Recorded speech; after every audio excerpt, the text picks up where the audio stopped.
In physics, we often encounter systems with various symmetries. Consideration of these symmetries helps one arrive at results much faster than otherwise by a straightforward calculation. Consider, for example, an infinite uniform sheet of charge along the yz plane, and the surface charge density of this sheet is sigma. This system is unchanged if translated parallel to the yz plane in any direction. Second, rotated about x-axis through any angle. As the system is unchanged under such symmetry operations, so much its properties B. In particular, in this example, the electric field E must be unchanged. Translation symmetry along the y-axis shows that electric field must be same at a point 0y10 as at 0y20. Similarly, translational symmetry along the z-axis shows the electric field at 2 points. Shows that the electric field at 2 points 00z1 and 00z2 must be same. By using rotation symmetry about x-axis, we can conclude that E must be perpendicular to yz plane, that is, it must be parallel to x-axis direction. Try to think of a symmetry now which will tell you that the magnitude of electric field is constant, independent of x coordinate. It thus turns out that the magnitude of electric field due to a uniformly charged infinite conducting sheet is same at all points in space.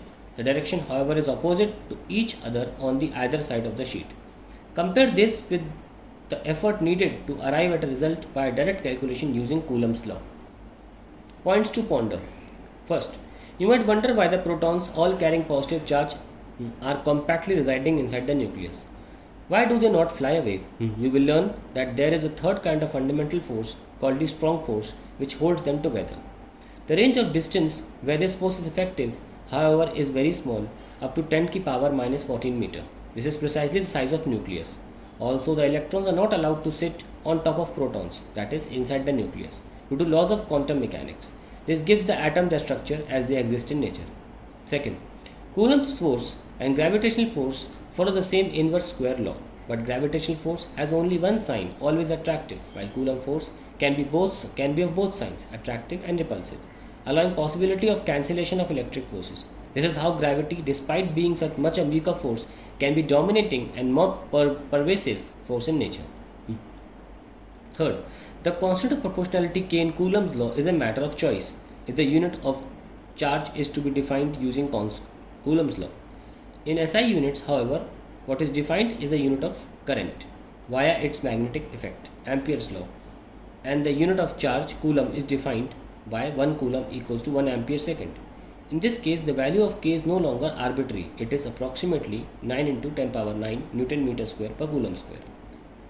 The rather large value of K, that is, large size of the unit of charge 1 Coulomb, from the point of view of electric effects arises because, as mentioned in point 3 already, the unit of charge is defined in terms of magnetic forces, forces on current carrying wires, which are generally much weaker than the electric forces. Thus, while 1 ampere is a unit of reasonable size for magnetic effects, 1 Coulomb is equals to 1 ampere second is too big a unit for electrical effects. The additive property of charge is not an obvious property. It is related to the fact that electric charge has no direction associated with it. Charge is scalar. Sixth, charge is not only scalar or invariant under rotation, it is also invariant for frames of reference in relative motion. This is not always true for every scalar. For example, kinetic energy is a scalar under rotation but is not invariant for frames of reference in a relative motion. Conservation of total charge of an isolated system is a property independent of scalar nature of the charge noted in point 6.